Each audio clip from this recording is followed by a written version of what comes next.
Bonjour à tous, c'est Isabelle, bienvenue sur ma chaîne. Je vous retrouve aujourd'hui pour un point livresque, les derniers livres que j'ai lus durant la semaine passée.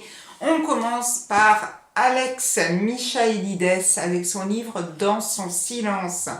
C'est paru chez Calman Lévy Noir. J'avais un peu vu passer ce livre sur Booktube, sans savoir vraiment ce dont quoi parlait ce livre. On est ici avec le personnage d'Alicia. Alicia est une jeune peintre en vogue. Elle est en couple avec Gabriel et ils vivent vraiment dans une sublime maison. Tout se passe pour le mieux, sauf qu'un jour, Alicia est retrouvée à garde, silencieuse, et elle a tué son mari Gabriel. Elle va donc être enfermée dans un hôpital psychiatrique. Et parallèlement à ça, on se retrouve 6 ans plus tard avec Théo Faber, qui est un jeune psychiatre et qui a entendu parler de l'histoire d'Alicia et qui va tout faire pour sortir Alicia de son silence et savoir ce qui s'est réellement passé.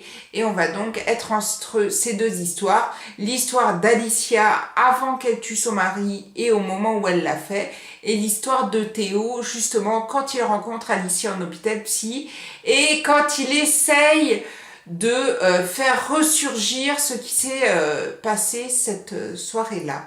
Et j'ai beaucoup aimé ce livre. Alors on est totalement pris dedans, mais dès le début, c'est vraiment un pur bonheur à lire. Je trouve que c'est bien écrit. En plus, forcément, moi qui aime tout ce qui touche à la peinture, ça m'a beaucoup plu de me retrouver comme ça dans cette ambiance un peu artistique, mais aussi mêlée à un thriller. Tout était là pour que ça me plaise. Et je dois vous dire que ça m'a beaucoup plu. J'ai trouvé la couverture super jolie aussi. J'ai trouvé l'histoire superbement menée. J'ai beaucoup accroché en plus au personnage, ce qui fait que pour moi, c'est un thriller très réussi. Après avoir terminé Dans son silence, j'ai voulu continuer sur une lecture qui me faisait vraiment beaucoup envie. J'ai lu Mon père de Grégoire Delacour, paru aux éditions J.C. Lattès. Quand j'ai commencé à lire ce roman, je ne savais pas du tout de quoi ça parlait. Je me suis doutée que ça parlait d'un enfant parce qu'il y avait un enfant sur la couverture, donc bon, j'ai pas fait de grande déduction, mais bon, je me suis doutée que ça devait parler de l'enfance, mais alors je ne me doutais pas du tout du sujet dont ça parlait réellement. On est là en fait pendant 3 jours avec un père qui arrive dans une église. Alors c'est vrai qu'au départ on est assez surpris parce qu'on ne comprend, enfin, tout du moins, alors je parle pour moi, j'ai pas compris grand chose. Et on est ici avec un père qui débarque dans une église et qui saccage tout. Alors pourquoi? C'est le gros souci du début de ce livre, c'est-à-dire que moi quand j'ai commencé à lire je comprenais rien, je dis mais c'est quoi ce truc? Mais on arrive ensuite à comprendre qu'en fait ce père est en colère, on se doute bien, mais il est en colère parce qu'il s'est rendu compte que son enfant Benjamin a été abusé sexuellement par un prêtre pendant qu'il était en colonie de vacances. Et là, quand j'ai commencé à découvrir que ça parlait de ça, je me suis dit aïe, est-ce que ça va le faire pour moi? Et j'ai continué à lire et ce roman m'a mis très mal à l'aise. Alors c'est bon, en plus je lis que des thrillers, des trucs sanglants, des trucs horribles. J'aurais pas dû être dans cet état-là, enfin tout du moins je comprenais même plus ce qui m'arrivait. J'étais pas bien, j'avais même limite des nausées, oh là là, j'étais vraiment mais pas bien. J'ai quand même voulu arriver à la fin de ce livre et c'est bluffant, le livre est juste génial. Le seul souci c'est que bon après j'ai eu la nausée pendant je sais pas combien de temps et quand j'y repensais j'étais vraiment pas bien. C'est pas la faute du livre, je pense que c'est la faute du sujet du livre qui fait que c'est vrai que c'est hélas dans l'air du temps actuellement et que forcément on ne peut que être touché par cette histoire et on ne peut que se demander comment est-ce que nous on aurait réagi si c'était arrivé à notre enfant.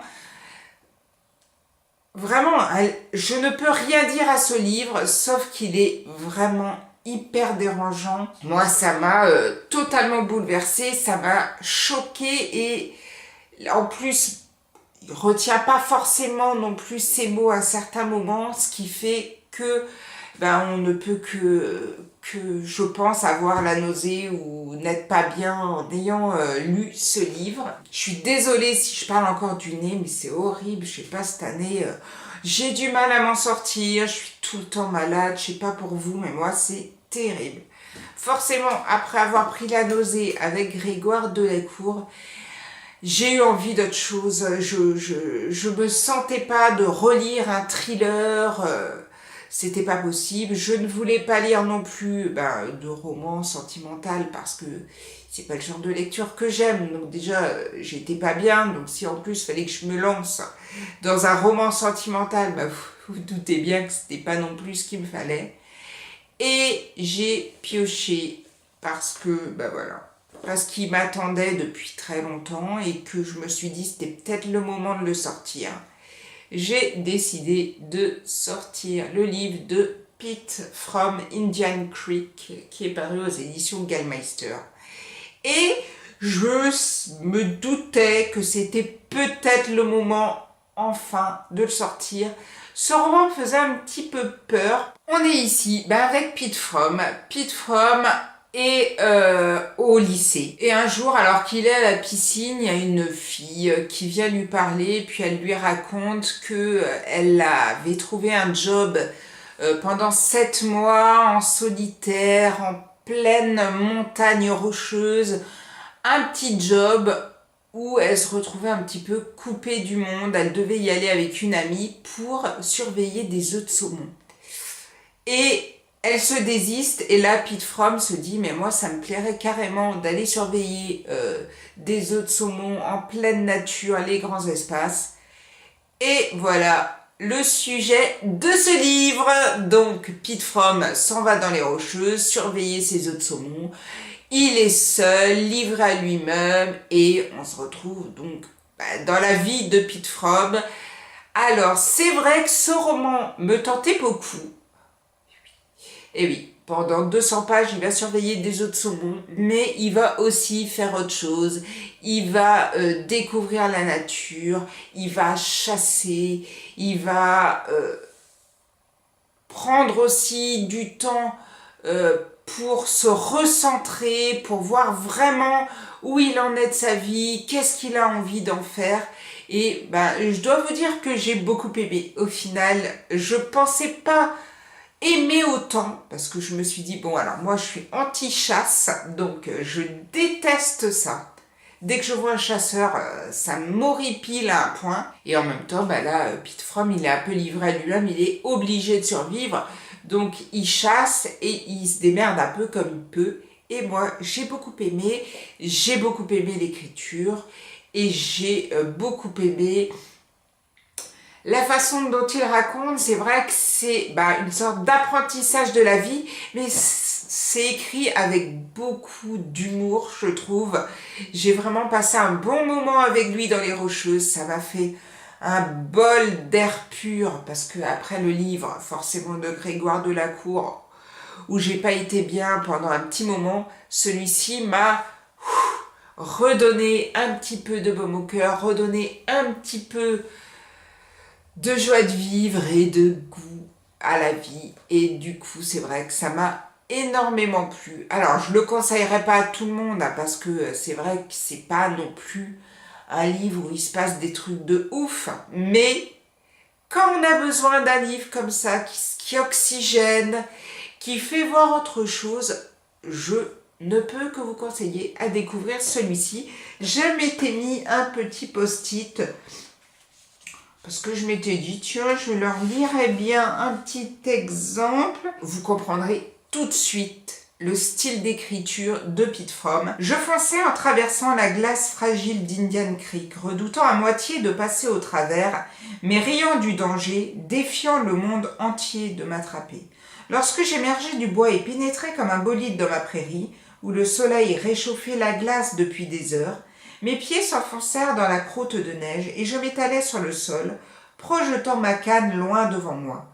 La truite aussi me glissa des doigts et partit sur la neige en ricochant. Je riais lorsque Boone, accouru derrière moi au pas de charge, me passa sur le dos et se mit à courser le poisson fugueur. Après cette cavalcade, j'eus à peine assez de souffle pour la rappeler avant qu'elle ne s'enfuit avec sa prise. Boone, c'est son chien. J'ai oublié de vous préciser qu'il était seul, mais qu'il avait quand même un compagnon avec lui, un chien, donc qui s'appelait Boone, enfin qu'il a appelé Boone. Donc vous voyez un petit peu le style d'écriture, c'est pas le suspense avec une fin de taré qu'on va avoir dans un thriller, et en même temps c'est super bien écrit et je ne peux que vous encourager éventuellement à essayer de vous lancer. Il fait 200 pages, c'est très très vite lu.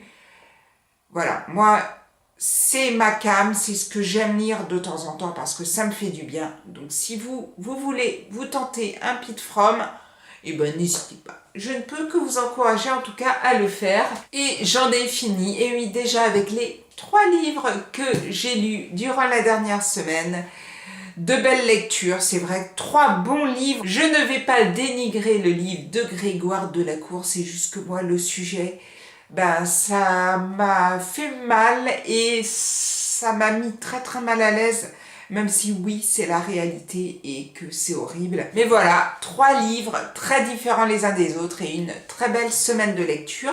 Si vous avez lu certains des livres que je vous ai présentés, n'hésitez pas à me laisser votre avis dans la barre de commentaires. Et moi, je retourne à ma lecture. Je vous souhaite plein de belles choses, une belle semaine et à bientôt pour une prochaine vidéo. Prenez soin de vous. Ciao, ciao!